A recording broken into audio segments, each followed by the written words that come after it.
Hello everyone, my name is Thor and welcome back to Anthropology.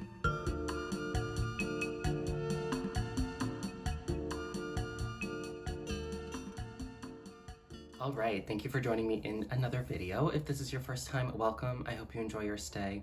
On this channel, I talk all about things fashion related, mindful consumption, luxury commentary. So if that sounds like something you're interested in, please consider subscribing, like this video if you want, and comment anything down below. If you're a returning subscriber, thank you so much for continuing to support the channel. Thank you for clicking on this video as well. I really appreciate it. So in today's video, we have something a little bit different. It is in line with my jacket series that I have done basically almost exclusively on my Schott B3 bomber that I got a few years ago. But I wanted to get into my 5 essential winter jackets as a Canadian. So winter in Canada, basically the two are synonymous with each other. Canada is a cold place. It is winter for at least half the year. And all of these jackets are necessary for the various different climates and situations that I find myself in. So if you're looking for a winter jacket and you don't really know where to start, keep watching. Maybe this video will help you. Okay, so as I mentioned, I have 5 winter jackets that I'll be going through. I'll start off with the ones that I wear all the time, so my coldest, and then I'll work through to the warmest so you can get a little bit of variation. I have the other ones set up behind me. So I have jackets from Canada Goose, Parajumpers, leather, mixed material, you name it, I have it. So let's get into it. I'll start off with a jacket that everyone has seen before if you're a viewer of this channel. This is my Schott B3 bomber in the full shearling. So I have two dedicated videos on this. One is when I first got it, so my first impressions of it, and then my second one is a 1-year update, sort of how it has worn over the year that I've had it. So this is it. It looks super nice on. It is a bit big for me. I got it in a size 34. If they had made it in a size 32, that would have been better. But I did get it in the smallest size that they have. It is an all black shearling, and then the whole body of the jacket is lambskin, and then the pockets are goat skin. So this is what it looks on the inside. So I live in Vancouver, Canada. Vancouver is a fairly mild or moderate winter climate compared to other parts of Canada like Montreal, Calgary, Toronto, and whatnot. I have lived in Montreal and I lived there for 12 years, and it was very cold there, and I've also lived in Alberta and it was very cold there as well. So this jacket would be great for those climates as it is super thick and dense and the leather keeps you really, really warm. It, however, is not good in climates like Vancouver where it is more rainy. So if it's just cold and dry, this jacket will be perfect. If it's cold and wet, this jacket might be a little bit hazardous, I would say, because the shearling can get bogged down with water and you don't want that. So I only wear this jacket when it is dry out, which is, hit and miss in Vancouver as it rains basically all the time. So I just want to say as well that I picked that one up in 2020, and it was $1,810 from Essence. I believe they have actually changed their pricing and it has been reduced, so it is no longer that price. But if I find it, I will link it so you can see what it is now and where you can get it. My next, so this is my Canada Goose EMORY PARKA. This is covered in cat hair now. I also have it in the black. It has the fox fur that they are known for. I often wear it without the fur, but I put it on for the purposes of this video. This is my go-to winter jacket. I wear this jacket more or less every day. It is super easy to wear, very comfortable. I got this one in 2019 and it was $1,095 at the time. It now ranges between $1,195, which you can find on Nordstrom Canada. I'll link that down below, all the way up to $1,495, which is on 24S. So the pricing is a bit all over the place for this one. I'm not exactly sure where the middle ground is or why there's such a big discrepancy in the prices. I did pick mine up from Nordstrom when I worked there. It was one of my last purchases, and I'm so grateful that I did. It is just this long parka, has a lot of different pockets that are lined in felt, so they're warm. Has 2 here with the little button closures, and then on the inside it has the double zip. It just looks like so. So I got mine in an extra small, and it fits me perfectly. I got this in 2019, and oh my god, it's so big. Basically, I got it in 2019, and I was worried that since I got an extra small, obviously with my whole COVID boomerang weight gain, I was worried that it wouldn't fit me anymore, but it still has managed to fit me consistently throughout these past few years. And I don't really wear anything under it except for a t-shirt.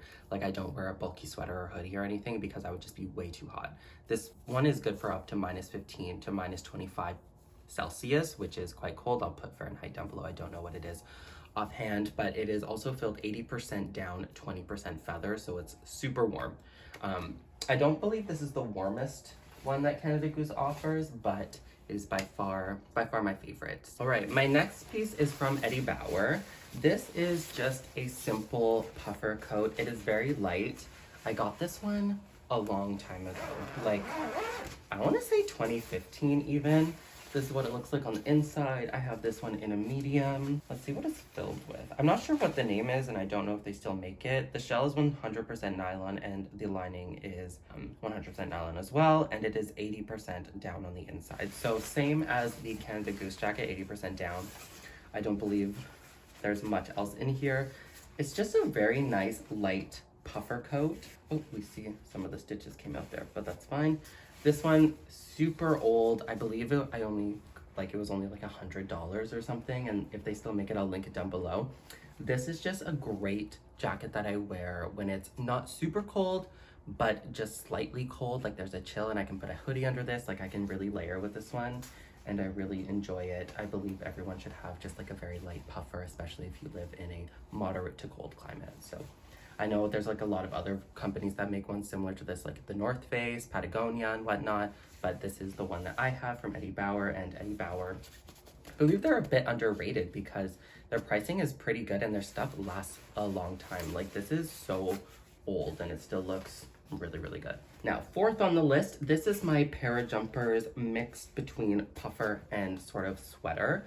So I got this in 2019 and it was on Essence. Original retail $345 and I got it for just around $200. It was actually a gift from my mom. Basically, as you can see, it just has the Parajumpers logo here. This part is puffy and this part is more just like a technical fabric. So it's more lightweight, I would say, but it is still really nice. It just has a pocket on the back. This is in an extra small as well.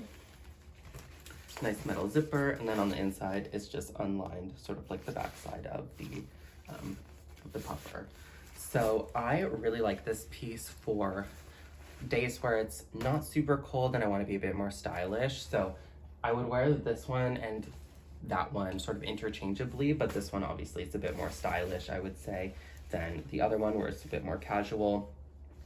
I actually really wanted one of the Montclair pieces that looks very similar to this, but the Montclair pieces are like 10 times the price of this, so I figured it would be better to get this one where I use it for all intents and purposes exactly the same. It is still super stylish and I really, really like it.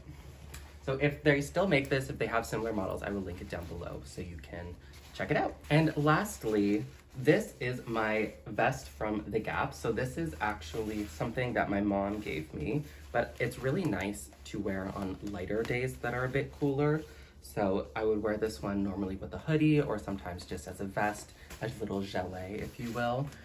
It's really nice. I believe the inside is PrimaLoft. Yes, PrimaLoft it is. So PrimaLoft is just like a synthetic insulation fabric material. I really, really like this one just as like a nice layering piece when it's not too cold, but it's still a bit chilly, I would say. Who doesn't like a nice black vest? I find in the winter I often gravitate more towards darker colors. I feel like maybe that's everybody, but a little vest you can't really go wrong, and it's nice to have to switch things up depending on what the weather might bring you.